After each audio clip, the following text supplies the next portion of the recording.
മധുരം എല്ലാവർക്കും ഇഷ്ടമാണ്. എന്നാൽ കുട്ടികൾ അമിതമായിട്ട് മധുരം കഴിച്ചാൽ അവരുടെ ശരീരത്തിൽ ഉണ്ടാവുന്ന മാറ്റങ്ങൾ അല്ലെങ്കിൽ എന്തൊക്കെയാണ് അവരുടെ ശരീരത്തിൽ ഉണ്ടാവുന്ന കോംപ്ലിക്കേഷൻസ് നോക്കാം.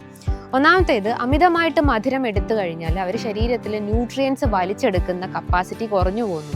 Especially vitamin D, vitamin B12, calcium, magnesium, iron, folate പോലത്തെ ഇത്തരം മൈക്രോ ന്യൂട്രിയൻസും വൈറ്റമിൻസും ശരീരം ആഗിരണം ചെയ്യുന്ന ആ ഒരു പവർ കുറഞ്ഞു പോകുന്നു. രണ്ടാമത്തേത്, അവർക്ക് വെയിറ്റ് കൂടാം. മുതിർന്ന ആളുകളെ പോലെ തന്നെ ഇൻസുലിൻ റെസിസ്റ്റൻസിൻ്റെ ഭാഗമായിട്ട് അവർക്ക് വെയിറ്റ് കൂടാനുള്ളൊരു ടെൻഡൻസി ഉണ്ടാവും. ഇന്ന് കുട്ടികൾക്കൊക്കെ ഡയബറ്റിസ് ഡയഗ്നോസ് ചെയ്തത് നമ്മൾ കണ്ടിട്ടുണ്ട്. അതിൻ്റെ റീസൺസ് എന്താണ്? ഈ അമിതമായിട്ടുള്ള ഷുഗർ ഇൻടേക്ക് ആണ്. അതിപ്പോൾ ചോക്ലേറ്റ്സ് ആവട്ടെ, പേസ്ട്രീസ് ആവട്ടെ, അല്ലെങ്കിൽ അമിതമായിട്ട് ഫ്രൂട്ട്സ് കഴിക്കുന്ന, അതൊക്കെ ഇതിൻ്റെ ഒരു ലീഡിങ് ഫാക്ടറായിട്ട് നമുക്ക് പറയാം.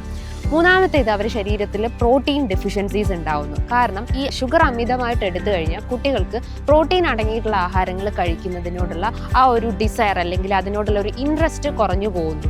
എസ്പെഷ്യലി ഈ പറഞ്ഞിട്ടുള്ള ചെറിയ മത്സ്യങ്ങൾ, മുട്ട, ഇതൊക്കെ കഴിക്കാൻ അവർക്ക് ഒട്ടും താല്പര്യം ഉണ്ടാവില്ല. അപ്പോൾ ഡെഫിഷ്യൻസീസ് വരാനുള്ള സാധ്യതയുണ്ട്. അതുമൂലം അവർക്ക് hair fall, weakness, body pain, അങ്ങനത്തെ പല രീതിയിലുള്ള ബുദ്ധിമുട്ടുകൾ ഉണ്ടാവാനുള്ള സാധ്യത കൂടുതലാണ്. അപ്പോൾ കുട്ടികൾക്ക് ഈ അമിതമായിട്ട് മധുരം കൊടുക്കുന്ന മാതാപിതാക്കളാണ് ണെങ്കിൽ അത് ഇനി തൊട്ട് ഒഴിവാക്കുക.